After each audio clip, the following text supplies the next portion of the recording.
Welcome back to College Football Addiction, a big one in the SEC this weekend with Alabama and Tennessee. We've got Sports Talk Jay on. Jay, we talked about the Arkansas game last week, and Tennessee survives. Are you more so just happy to get out with a win? Are there things about that concern you heading into Alabama week, or what are your thoughts there? Yeah, I'm glad to be out of it. I did not like that Bobby Petrino situation. You get a new coach, and all of a sudden the team gets excited. They get a new feel, and that can inspire a team to play better. So I was concerned, and plus I knew he was going to throw the kitchen sink at us. We had that difficult quarterback to deal with, who's a true dual threat. I mean, when he takes off, he's gone. Yeah. So I just wanted to get the victory. I think we should have won by more. We went into prevent offense, prevent D. I hate the prevent crap. We're up by 17. We're moving the ball easily, and we decide, we're just going to run up the middle every single time. And it just makes me crazy because it makes the game look like you really weren't in charge. Yeah. But you know what? A win's a win. So, yeah, I'm happy to get out of it. And let's move on to Pittsburgh, as Bill Belichick would say.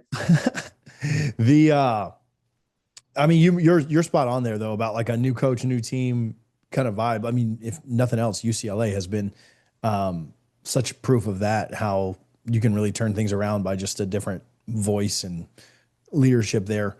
Man, Ty Simpson has been, to me, one of the better players in the country after that week one, which I don't even think week one was really his fault. I thought he suffered from a lot of drops and his offensive line didn't play super well. But nonetheless, he's been really, really good since that Florida State game.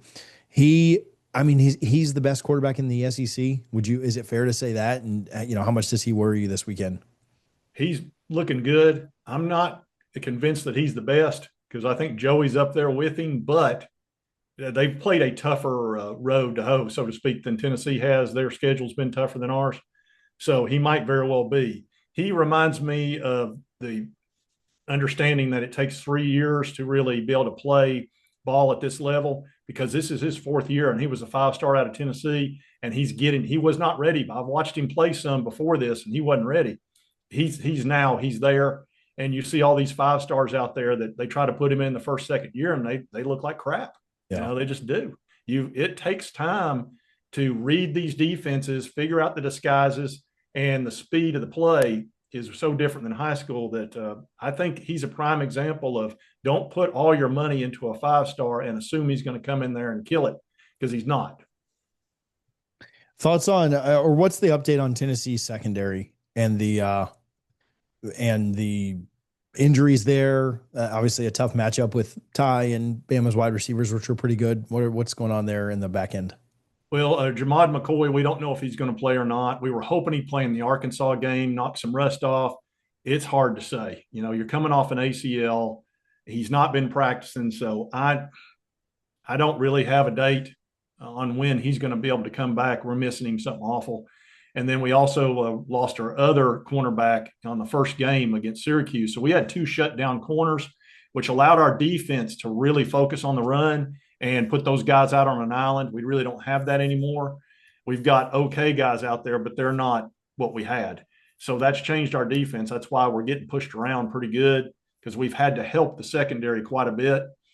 And that's the way we used to play. And it's making it a bit of a struggle. And we lost some guys to the NFL too that were really good. So I'll get right back to the video, but first I do want to tell you about our friends over at Sleeper. Do not delay. We're like halfway through the month. The offer only goes through October, but if you've been waiting to deposit, if you've been waiting to put money into the app, you don't even have to do that now. You get a free $20 play by putting our code in, CFA, for College Football Addiction, on the Sleeper app. The link in the description literally will auto-populate that for you. You don't have to spend money. You don't have to deposit if you're cheap or you just don't trust whatever. Go and make a free play right now. You get a free $20 on the Sleeper app. You go in, you pick more or less on at least 2 players, games that you like. They've got free picks all the time. I saw that last night Jared Goff had a more or less of 0.5. Go and deposit on the Sleeper app right now. If you also want a $100 match up to $100, you can get that. But again, you don't have to. You just get a free $20 play. Go and play. We'll play that live on the Power 2 on Wednesday. Give you some of our favorite picks from the weekend. Let you know how we did last week so you can trust or fade what we're doing. Appreciate Sleeper for their support. Go check them out. Jam Miller, his status may be up in the air a little bit. We'll see as the week goes on. We're doing this on Monday for those watching later in the week. So you may already have the update on this if you're watching it, but their running game has not looked the same without him. And it's looked really good once he's been back. But without him, they really struggled early, certainly in that Florida State game, and then really even against ULM and Wisconsin as well.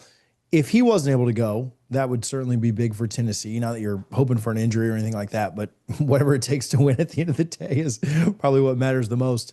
Thoughts on Tennessee's defensive line up against that Alabama front that has looked a lot better here recently?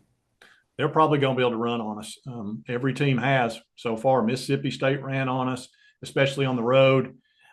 They're we're going to bend and not break. I hope that's the defense we're playing now, and we're going to have to score. We're going to have to score a lot of points and hope for a shootout. That's what it feels like to me, because I've not seen our defense shut anybody down like they did last year. We were shutting a lot of teams down. I mean, there was 3 games where we didn't score a point in the first half last year and still made the playoff. If we did that now, we would be in huge, huge trouble. So we need to score and score often, and we need to take advantage of any opportunities, especially turnovers, which is what we did with Arkansas. That's why we were up 3 scores at one point. Hopefully the ball tumbles our direction, because if it goes the other way, it's going to be difficult. We're kind of back to the having to outscore the teams. Yeah. Offensively, you mentioned Joey, and he's certainly been really good this year. Hard to complain about really anything he's done so far. When you think about expectations and a kid coming in from UCLA by way of App State, but going on the road in Bryant Denny, this is a night game, correct? At night, 7:30. certainly doesn't. I don't know, how worried are you about him performing in that kind of environment? I'm not worried about him. Honestly, he's been through everything under the book. I mean, just everything you can go through as a quarterback, he's been through. And he's come out of it no problem. He's played great this year. He played great against Georgia. We scored 41 points against that defense. We can score. And he's got ice water in his veins, it appears to me. And he's been the big surprise of the year. And again, he's another guy that it just shows you, when you've been out there and you've played a ton of football and you start really understanding it, he's another coach out there on the field as far as I'm concerned. So, and I'll go ahead and tell you this. He's only played, this is his 3rd year in Division One. He's had a bunch of JUCO years. I think you're going to see a lawsuit against the NCAA to get that 4th year, just like Diego Pavia did. And they were about to lose that lawsuit. And then the NCAA caved in and said, well, we'll just count the virus year and give you that year, and all the other JUCO guys. I think that if he sues, I think he'll win and get a 4th year, and we'll have Joey next year as well. What about Tennessee's run game against that Alabama defense? How just thoughts there? Is there an injury in the backfield as well right now? Possibly. We've got a running back who I think I saw an update that he's going to be okay, and he ran for 140 yards. And we've got 3 good running backs. They're solid. Now, we don't have what we had last year with a great running back who's now in the NFL, but we're solid there. I don't know if we'll have a ton of success running. I'm hoping to.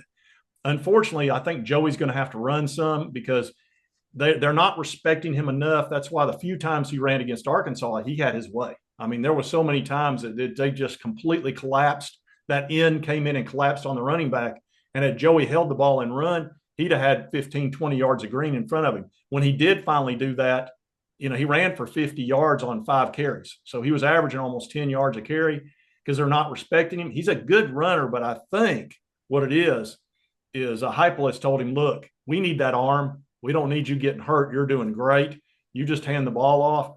The problem is if you're going to do an RPO, the quarterback's got to occasionally run. Yeah. Just to keep him honest. Thoughts on Tennessee's offensive line in this matchup? Have you been impressed with them so far? I think they'll do fine against passing. And Joey gets the ball out with anticipation very quickly. That's why he's had very few sacks. I mean, very few teams have gotten to him. And this is not the Alabama defense of 10 years ago when they would just absolutely brutalize you. Those teams were awful. And they had so many 3rd-year 5-stars on the bench ready to go. Those days are over. That's why we're getting so much parity in the SEC. It's a very good defense. It's very talented. It's not as experienced as it was 5, 10 years ago when the Nick Sabans were there, when Nick Saban was there. So I look for them to be formidable, but not impenetrable.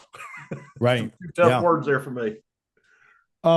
Tennessee had a lot of success against Georgia with the explosive stuff. And that is such a big piece of Heupel's offense. It feels like for Tennessee to have a path to win this, they've got to hit and connect on some of those. I don't know that they would be able to kind of dink and dunk, take the underneath stuff all day and beat Bama. It feels like they need to go downfield and do it successfully. Yeah, if you're going to score a lot of points, you got to do that because everybody can stop you in the red zone for the most part and force you to kick those field goals. That's kind of the way. The red zone's tough. But when you can get those 50, 60 yarders when it's just one-on-one, and Joey loves those, and we've got the receivers for it. Now, Alabama has the same thing. They've got some great wide receivers. So you're probably going to see some big splash plays in this game. I fully expect Heupel to realize the situation he's in and go, okay, I got to score. I have to score, and I've got to have some big splash plays. So you'll probably see Joey go for some of those long passes, especially after we get a first down. On first down is probably when you'll see some of that, or if it's second and short, he'll definitely try to take advantage of that. That can hurt you, but it also can get you those touchdowns. So he's going to have to take chances to beat Alabama at Tuscaloosa. There's a reason we've not beaten them down there in forever. Yeah. What are your thoughts on, what maybe your biggest concern about this game is, and then maybe where you think your biggest confidence is for Tennessee? Quarterback position, I feel real good about that. I feel good about our ability to run. I feel good about our offense. The defense, I'm concerned about. This is the feeling that I had, the first couple of years when Heupel was there. I really feel like the loss of those two cornerbacks has played a role in this. But, last year I got spoiled because our defense was really solid. We were number 6 in the country. This year we're like 50th, 60th, 70th, and that's just very frustrating. We're fortunate to be 5-1 with our defense sputtering like it is, and we're almost 6-0. But that's what a great offense can make things. It's almost like a river. There's more water in the river, and you don't see all the stones and all the logs and stuff. That's kind of what a great offense can do. It can cover up a lot of the defensive problems. It feels like if this is relatively low scoring, that may benefit Bama, but if this gets up into the high 20s, low 30s, mid 30s or beyond, a shootout seems to benefit Tennessee. I definitely would like to see a shootout. I'd be much happier with that. I feel like we can, especially once our offense gets rolling, we can really get some momentum. It might end up like that. Now, I don't expect it to be like 52-49 like in 2022, which was one of the greatest games I've ever watched in my life with Bryce Young and Hendon Hooker. I mean, Bryce Young deserved to win that ball game. That guy was a magician, but Hendon just wouldn't allow it. I'd love to see, 35-31 type of game. That'd be fine. You don't have to do a score this early in the week, but which way are you leaning on this? Well, I'm a Tennessee guy, so I'm going to have to lean to mine. I have to. I've got orange-colored glasses on. It's going to be they're favored by 9.5 according to ESPN. So that's anytime you're over 7 points, that's a lot. Now, a big part of that is Tuscaloosa. If this was at Neyland, it'd probably be a pick'em game. I'll bet it would be, as a matter of fact, because I think there's a 10-point difference between being at home and on the road, especially when you've got Neyland as your home field. I mean, it's a big advantage. So this is our biggest challenge of the year. I mean, I thought Georgia would be, but it really didn't wind up being that. We should have won that game. It's probably going to be Alabama. And then, of course, we always have to go to Florida. We got to go down to the damn swamp. Ugh. I don't care how many losses they have. I don't care. The swamp, there's something about that place. It makes me mad. Well, they must have thought they were playing Tennessee when that other orange team came in. That other orange and white team came in last week. Maybe that's why they were able to upset Texas, and then they got their heads beaten by A&M, and Texas beat the heck out of Oklahoma. But maybe they thought they were playing Texas 2 weeks ago. Who knows? I'm so aggravated about the swamp. Tuscaloosa's. You kind of understand that because a lot of those were Nick Saban years, right? But getting beat by Florida at the swamp for this long is just there's no I just can't take it. I know No, we've beaten them 2 out of the last 3 years, but I want them at the Swamp. I want you to win at the Swamp too, just for what it's worth. I'm hoping. Jay, where can people follow you, man? Oh, just Sports Talk Jay on YouTube. That's all I do. Awesome. We appreciate you for hanging out. Good luck this weekend. All right, dude.